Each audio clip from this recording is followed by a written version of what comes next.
Post ಹಂಗ್ ಮಾಡಿದ್ಯಾ? ನಿಂಗ್ ಅದೇ ತರ ಫೋಟೋಸ್ ಅಲ್ವಾ ಇಷ್ಟ ಆಗೋದು. ಇವಾಗ್ಲೇ ಡಿಲೀಟ್ ಮಾಡು. ನಾನ್ ಎಷ್ಟ್ ಸಲ ಹೇಳಿದೀನಿ ನಿಂಗೆ ಸೋಷಿಯಲ್ ಮೀಡಿಯಾನ್ ಕಮ್ಮಿ ಯೂಸ್ ಮಾಡು ಅಥವಾ ಯೂಸ್ ಮಾಡ್ಲೇಬೇಡ.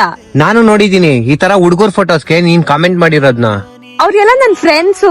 ನಾನು ನಿನ್ ಬಾಯ್ ಫ್ರೆಂಡ್ ತಾನೆ. ನಂಗ್ ನಿನ್ ವಿಷಯನೇ ಬೇರೆ, ಅವ್ರ ವಿಷಯನೇ ಬೇರೆ. ಆ ತರ ಏನಿದೆ ನನ್ನ ಹತ್ರ ಇಲ್ದಿರೋದು ಅವ್ರ ಹತ್ರ? ಈ ನಡುವೆ ನೀನ್ ತುಂಬಾ ಚೇಂಜ್ ಆಗೋಗಿದ್ಯಾ, ಮುಂಚೆ ತರ ಇಲ್ಲ. ನೀನು ಮುಂಚೆ ತರ ಇಲ್ಲ, ನೀನು ಚೇಂಜ್ ಆಗಿದ್ಯಾ. ನಾನ್ ಮುಂಚೆ ತರಾನೇ ಇದೀನಿ. ಎಲ್ ಮುಂಚೆ ತರ ಇದ್ಯಾ? ಬೆಳಿಗ್ಗೆ ಫೋನ್ ಮಾಡಿದ್ರು ಬಿಜಿ, ರಾತ್ರಿ ಫೋನ್ ಮಾಡಿದ್ರು ಬಿಜಿ. ಸ್ಟೋರಿ ಪೋಸ್ಟ್ ಎಲ್ಲ ಮಾಡ್ತಾ ಇರ್ತೆ 2 ನಿಮಿಷಕ್ಕೂ, ಆದ್ರೆ ನೀನ್ ನನ್ ಮೆಸೇಜೇ ನೋಡಲ್ಲ. ನಾನ್ ಬಿಸಿ ಇರ್ತೀನಿ. ಅಷ್ಟೊಂದ್ ಬಿಜಿ ಯಾರು ಇರಲ್ಲ. ಪ್ರಯಾರಿಟಿ ನಮಗೂ ಮುಖ್ಯನೇ. ನಾನು ಅವ್ರ ಜೊತೆ ಮಾತಾಡಿಲ್ಲ ಅಂದ್ರೆ ಅವ್ರ ನನ್ ಫ್ರೆಂಡ್ಶಿಪ್ ನ ಕಟ್ ಮಾಡ್ತಾರೆ. ಆದ್ರೆ ನಿನ್ ವಿಷಯಕ್ ಬಂದ್ರೆ ನನಗ್ ಗೊತ್ತು ನೀನ್ ಯಾವತ್ತೂ ನನ್ನ ಬಿಟ್ಟೋಗಲ್ಲ ಅಂತ. ನೀನ್ ಈ ನಂಬಿಕೆಗೋಸ್ಕರನೇ ಇಷ್ಟ ದಿವಸ ನೀನೇನೇ ಮಾಡ್ರು ನಾನ್ ಸಹಿಸ್ಕೊಂಡಿದ್ದು. ಇದೇ ತರ ಕಂಟಿನ್ಯೂ ಆದ್ರೆ ನನ್ಗನ್ಸುತ್ತೆ ನಮ್ ರಿಲೇಶನ್ಶಿಪ್ ಜಾಸ್ತಿ ದಿವಸ ಉಳಿಯಲ್ಲ.